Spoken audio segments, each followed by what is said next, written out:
Who has heard of the story? Please kindly raise your hand. Elisha and the widow's อ้าวมีแค่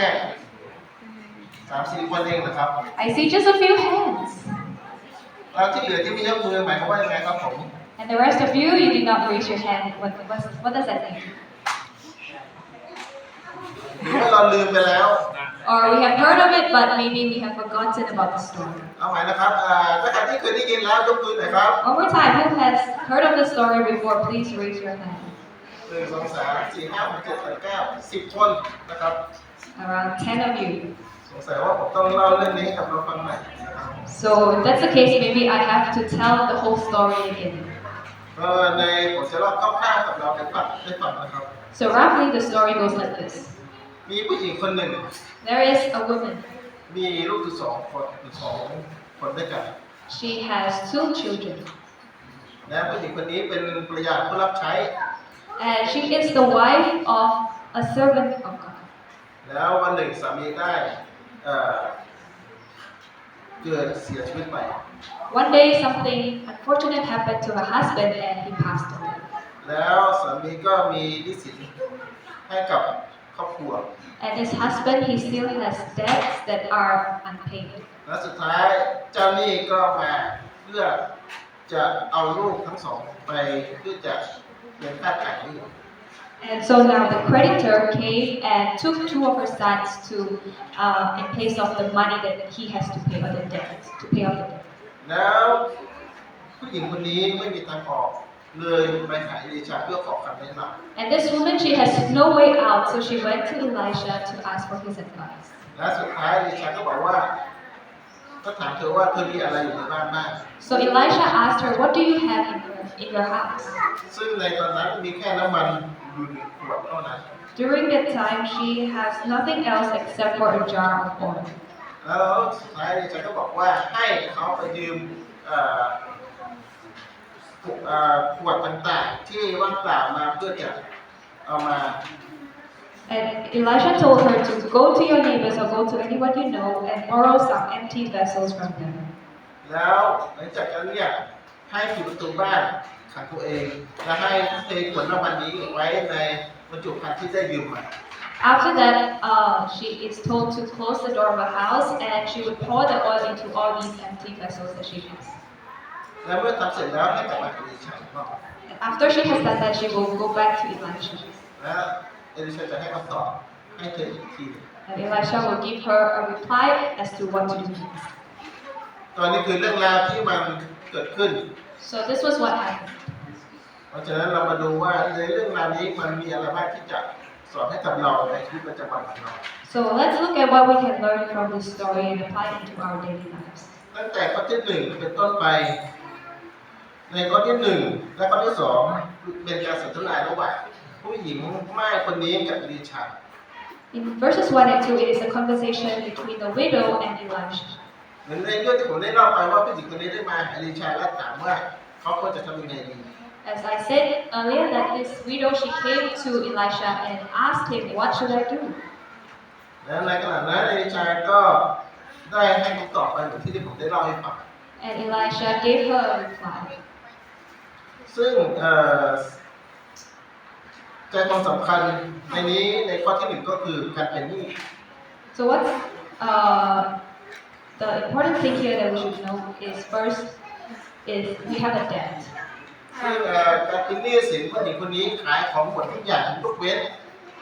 ขวดน้ำมันขวดสุดท้ายที่เขาเหลือ So because she had to pay off the debt of her husband, she sold everything that she has, and the only thing she is left now is a jar of oil. และผมเชื่อว่าขวดน้ำมันนี้น่าจะเป็นขวดน้ำมันที่มีค่ามากในสายตาของเธอ And I believe that that remaining jar of oil that she has is so precious to her. อาจจะมีคุณค่าด้านจิตใจ Maybe it has some sentimental value towards her. หรือว่าจะเป็นของขวัญที่พ่อแม่เคยให้เธอมาตั้งแต่เด็ก It could be a gift that her parents gave to her when she was young. เพราะฉะนั้นผู้หญิงแม่คนนี้เลยไม่ขายขวดน้ำมันตัวนี้ออกไป And that's the reason why she kept this jar of oil and she did not sell it anymore. เพราะฉะนั้นเนี่ยเมื่อเหลือสิ่งสุดท้ายเอลิชาให้เอาสิ่งสุดท้ายมาใช้เป็นประโยชน์ So this was what she was left with, and all that she was left with. And Elisha told her to use this as something for her, to be a blessing. เพราะฉะนั้นให้เรากลับมาในข้อที่หนึ่งคือการเป็นหนี้ So the first point is that she's in debt. และการเป็นหนี้ผมเชื่อว่าเราทุกๆคนเคยเป็นหนี้มา And I believe all of us here, we have once been there. และตอนนี้เราอาจจะยังเป็นหนี้อยู่ Or even now, some of us, we are still paying off our debt. หรืออนาคตเราก็ยังเป็นหนี้อยู่เลย And in the future, maybe we are still in debt to someone. เพราะฉะนั้นเนี่ยการเป็นหนี้มันมีข้อเสียยังไงครับ What are the disadvantages of being in debt? ทำไมพูดถึงข้อดีนะครับเราต้องมาดูข้อเสีย I'm not going to talk about the advantages. Let's look at the disadvantages. ถ้าเราดูหนี้เนี่ยข้อเสียก็คืออย่างที่หนึ่งก็คือสร้างความกังวลใจให้กับเรา When you are in debt, first, the disadvantage is that it makes us worry. อย่างที่สองก็คือทำให้เรามีชีวิตที่ต้องดิ้นรน Second is that it makes our lives difficult เพื่อจะได้จ่ายหนี้ because we need to work so hard and try many methods or many ways to pay off our debt. และสิ่งที่สามก็คือมีชีวิตที่ไม่ใช่เป็นของตัวเองแต่มีชีวิตเพื่อจะได้ทำเพื่อจะได้จ่ายหนี้ไป The third disadvantage is that when we live our lives, it's not like we are living for ourselves, right? It's like living for the debt so that we can pay off the debt. และสิ่งสุดท้ายก็คือมีชีวิตที่ต้องอึดอัดมาก And fourth is that we have such an uncomfortable life. ทำไมผมถึงพูดมาได้4ข้อนี้ครับ Why do I bring up these 4 points? เพราะว่าตอนนี้ผมก็ยังเป็นหนี้อยู่เหมือนกัน Because even for myself, even right now, I am in debt. เพราะฉะนั้นเนี่ยเมื่อเรามีหนี้ใจเราจะไม่สงบสุข So when you have a debt to pay, your heart will not be at peace. ในหนังสือพระธรรมโรมันบทที่13ข้อที่8ได้พูดว่าอย่างไร In Romans chapter 13, verse 8, what does it say? ในนี้ท่านอาจารย์โปโลได้บอกว่าอย่างไรครับท่านอาจารย์โปโลได้บอกให้กับเราว่าให้เราอย่าเป็นหนี้นะครับ What does Paul say to us? He tells us that we should not owe anything to anyone. ในนี้ก็บอกว่าให้เราพึ่งตัวเสียอย่างสมควรทั้งเวลากลางวันไม่ใช่เลี้ยงเสียเป็นสุรามากมายอย่างหยาบคายหรือละมกขอบคุณเลยครับ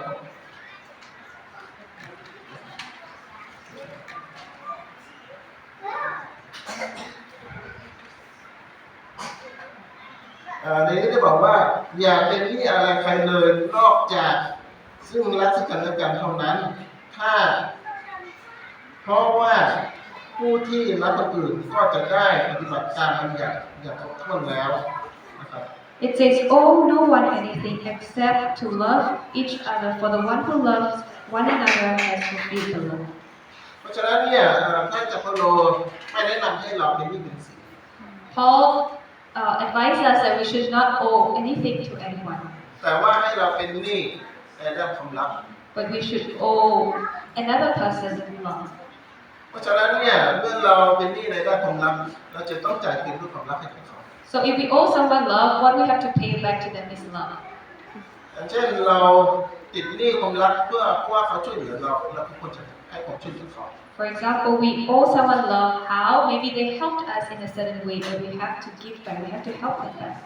เพราะฉะนั้นนี่คือสิ่งที่ในหนังสือพระธรรมบัญญัติแนะนำให้เราทำเป็น This is what the Bible or God's commandments suggest to us. เพราะฉะนั้นเนี่ยเมื่อเราดูแล้วเนี่ยในหนังสือโรมเหมือนกันหนังสือพระธรรมโรมบทที่8ข้อที่12 In the same book, Romans, but in chapter 8, verse 12.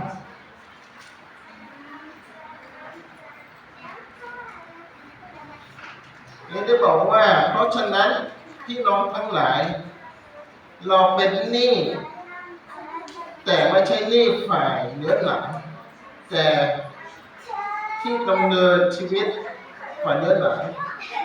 นะครับ ข้อในนี้ได้บอกว่าให้เราเป็นหนี้แต่ไม่ใช่เป็นหนี้ฝ่ายเนื้อหนังแต่ให้เราเป็นหนี้ฝ่ายจิตวิญญาณ It says here in Romans 8 verse 12, so that brothers, we are debtors not to the flesh, to live according to the flesh. So it says here that we are in debt and we should not live according to the flesh, but according to the Spirit. เพราะฉะนั้นหนี้ฝ่ายวิญญาณคืออะไรครับ How do we be in debt to the Holy Spirit? หนี้ฝ่ายจิตวิญญาณคือหนี้แห่งความรอดที่พระเยซูมอบให้กับเรา It is the salvation that God has given to us. ซึ่งเราเป็นหนี้พระเจ้าเพราะว่าพระเจ้าได้ให้พระบุตรลงมาเพื่อไถ่เรา We are indebted to God because He sent His Son to die for us, to wash away our sins. เพราะฉะนั้นเราเป็นหนี้ของพระองค์และก็เราเป็นของพระองค์ We are in debt to God and we belong to Him. เพราะฉะนั้นเมื่อเราสามารถที่จะจ่ายหนี้ในโลกนี้ได้เราควรจะทำตามพระประสงค์ของพระเยซูคริสต์เพื่อจะได้เป็นผู้ที่เป็นลูกหนี้ที่ดีที่จะพร้อมที่ทำตามเจ้าหนี้ที่ได้ให้เราผู้ยืนคือความรอดของเรา God has paid for us, He has given us salvation, and because He has paid for us, we are now to give back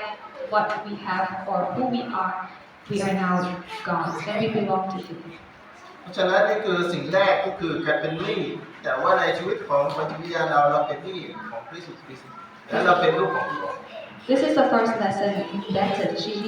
The widow needs to pay back something, and just like us, God has paid for our lives, and we now belong to Him. สิ่งที่สำคัญที่สองก็คือของที่อยู่ใกล้ตัวเรา Second lesson is about things that are nearest to us. ซึ่งถ้าหากเราดูจากในเรื่องของหญิงไม้คนนี้เอลิชาไม่ได้บอกให้เขาไปหาอย่างที่อยู่ไกลๆตัวเขามาเพื่อใช้หนี้ If we look in this story, we see that Elisha did not ask the widow to look for something far away from her in order to pay her debt. หรือไม่ได้ให้ไปหาสิ่งที่นอกเหนือความสามารถของผู้หญิงคนนี้ He did not ask her to do something that is beyond her ability. แต่ว่าเป็นสิ่งที่ง่ายๆที่จะได้อยู่รอบตัวเธอเพื่อจะได้ช่วยเหลือเธอได้ But it was something that was so near to her that would help her in her life. ถ้าหากเรามองดูแล้วเนี่ยในชีวิตของเราบางครั้งเราก็เหมือนกับหญิงไม้คนนี้บางครั้งเราเผชิญปัญหาเรามองหาสิ่งที่อยู่ไกลตัวออกไป Again, in our lives, sometimes we are met with a situation just like this widow, and when we want to look for a solution, we go so far to look for a way. เราไปหาผู้เชี่ยวชาญหลายๆท่าน We meet some professionals ที่ว่าคือคิดว่าจะคุยกับเขาแล้วเขาจะได้แก้ไขปัญหาให้กับเราได้แต่สุดท้ายสิ่งที่เขาให้คำแนะนำมาก็คือสิ่งที่อยู่ใกล้ๆตัวเรา and we hope that they would give us some suggestions and advice about what to do, but in the end, what they would advise us is also just something near to us. แล้วเราไปหาหมอเพื่อจะให้หมอช่วยรักษาโรคให้เราได้แต่ว่ายาที่หมอให้มาก็คือสมุนไพรอยู่ข้างบ้านเราเอง And maybe we go to the doctor and ask them, oh, what should we do? What should I do about this? And what the doctor prescribes is maybe like a herb that is just outside of your house. เพราะฉะนั้นเนี่ยบางครั้งเราอาจจะออกไปไกลเกินไป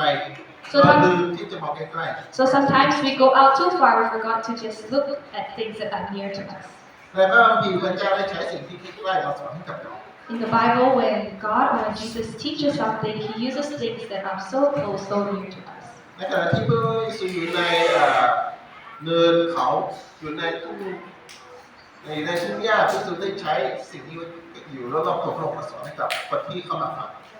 When Jesus was in the mountains or in the fields, He used things that He could see around Him to teach those people. พระเยซูได้ยกตัวอย่างดอกไม้ขึ้นมาเปรียบเทียบกับกษัตริย์โซโลมอน He used flowers and He compared it to Solomon's splendor. พระเยซูยกตัวอย่างนกที่บินผ่านไปผ่านมาเปรียบเทียบให้กับคน And He used the birds in the air and He compared it to us humans. และพระเยซูยกตัวอย่างพวกสัตว์เล็กๆที่อยู่รอบตัวเรามาเป็นสิ่งที่จะสอนให้กับเรา And the small animals that are around us to teach us. ในพระคัมภีร์พระเจ้า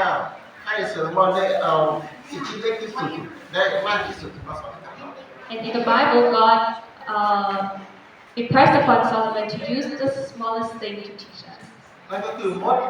And that is the ant. ซึ่งโซโลมอนได้เขียนในพระคัมภีร์ว่าให้เราต้องมีความขยันของมด And the Bible it tells us that we should be as hardworking as the ant. และการขยันนี้คือไม่ใช่คือการที่จะหักโหมทำเกิน But by being hardworking, it doesn't mean that we do something and it's like more than we can do. เพราะฉะนั้นเนี่ยนี่คือสิ่งที่พระเจ้าได้ใช้สิ่งที่รอบตัวเรามาสอนกับเราในแต่ละวัน So we can see that God is using things around us to teach us. และนอกจากนั้นพระเจ้าได้ทำการสัญจรผ่านสิ่งรอบตัวเรา When God does or perform a miracle, He uses things also that are nearest to us. และอย่างเช่นเหมือนที่ผมพูดไปเราอาจจะเจ็บปวดไม่สบายพระเจ้าอาจจะใช้สมุนไพรอยู่ใกล้ตัวเราเพื่อรักษา Like I said, we might be sick or unwell, and God provides us with medicines that are around us in nature and earth. แต่ว่าต้องขึ้นอยู่กับว่าเราต้องศึกษากับมันหรือเปล่า But it is up to us if we want to study about it and learn about it. เพราะฉะนั้นนี่คือความลับของพระเจ้าที่อยู่ในรอบตัวเราที่เราสามารถเรียนรู้และเรามองเห็นได้ This is the love of God that is around us. If we open our eyes to learn, we will be able to see it. ซึ่งได้เป็นสิ่งที่ผู้หญิงคนนี้ได้รับคำตอบมาจากอลิชา Was the reply that this woman has given from Elisha. และในสิ่งที่สามก็คือความไว้วางใจ The third lesson is trust. เหตุเพราะว่าคือความไว้วางใจเพราะว่าอลิชาได้บอกให้ผู้หญิงคนนี้ให้ไปยืมบรรจุภัณฑ์ทั้งหมดมาที่เขาสามารถยืมได้และให้ปิดประตูขัดเตือนไว้ Elisha told her to borrow whatever empty vessels that she could get from other people and to hide herself behind the doors of her house. แล้วหลังจากนั้นให้เทขวดน้ำมันในที่เขาผู้หญิงคนนี้มีอยู่ให้เทที่ทุกขวด And she is to pour the oil into all these vessels. ในมุมมองของคนปกติมันเป็นสิ่งที่เป็นแบบนี้ได้ For a normal person, it is impossible. เพราะว่าแค่น้ำมันหนึ่งขวดเล็กๆจะสามารถจะเติมเต็มขวดน้ำมันทั้งขวดบรรจุภัณฑ์ทั้งหมดได้ยังไง Because she has a jar of oil and that's it. How would she be able to fill all the other empty vessels? นี่คือความไว้วางใจที่ผู้หญิงคนนี้มีต่อพระเจ้ามีต่อผู้เปิดพระเจ้า This shows to us the faith that she has towards God and towards God's people. ถ้าหากผู้หญิงคนนี้ไม่ทำตามถ้าหากผู้หญิงคนนี้ไม่เชื่อผมเชื่อว่าผู้หญิงคนนี้ก็ยังเป็นหนี้อยู่และสุดท้ายผู้หญิงคนนี้ก็จะไม่มีอะไร If this woman, she did not believe in God, she did not have faith, what I believe is she will now still be in debt. แต่เพราะว่าผู้หญิงคนนี้มีความไว้วางใจมีความเชื่อในพระเจ้าเชื่อในผู้เผยพระเจ้าของพระองค์สุดท้ายผู้หญิงคนนี้ทำตามอย่างซื่อสัตย์แล้วผลออกมาก็คือทุกบรรจุภัณฑ์เต็มไปด้วยน้ำมันในขวดที่ผู้หญิงคนนี้มี But for this woman, she had faith, she trusted in God. What happened was she was able to fill all the jars or all the empty vessels that she could borrow. และนี่คือสิ่งที่ได้ย้ำเตือนกับเราให้เราได้รู้ว่าการไว้วางใจพระเจ้ามันไม่ใช่สิ่งอะไรที่เราสามารถที่จะทำเล่นๆได้ This teaches us that we should not play with our faith. และไม่ใช่สิ่งที่เราจะมาพูดเล่นๆได้กับการที่เราไว้วางใจพระเจ้า Our faith and our trust towards God is not something that we should joke about. แต่ว่าการไว้วางใจพระเจ้าต้องเกิดจากจิตใจเราก่อน It should come out from our heart. ถ้าหากว่าจิตใจเรามีความไว้วางใจพระเจ้าเพียงพอแล้วเราทำออกมาแล้วเราคุยกับพระเจ้าก็จะตอบสิ่งที่เราไว้วางใจ If we have faith in our heart, God will look into our hearts and God will give us an answer to our prayers. พระเยซูได้ลงมาในโลกนี้เป็นตัวอย่างให้กับเรา Came to this earth to be an example to us. ทุกๆครั้งที่พิสูจน์จะรักษาใครพิสูจน์ต้องได้ความไว้วางใจจากเขาครับ Every time before Jesus heals someone, he looks at their faith.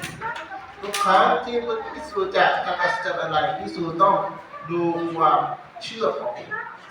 คนคนนั้นก่อน Or before Jesus does a miracle, he looks at their faith. ในขณะที่คนเหล่านั้นได้ยินได้ฟังได้เห็นเขามีความไว้วางใจ When they are able to experience, to hear, and to see that their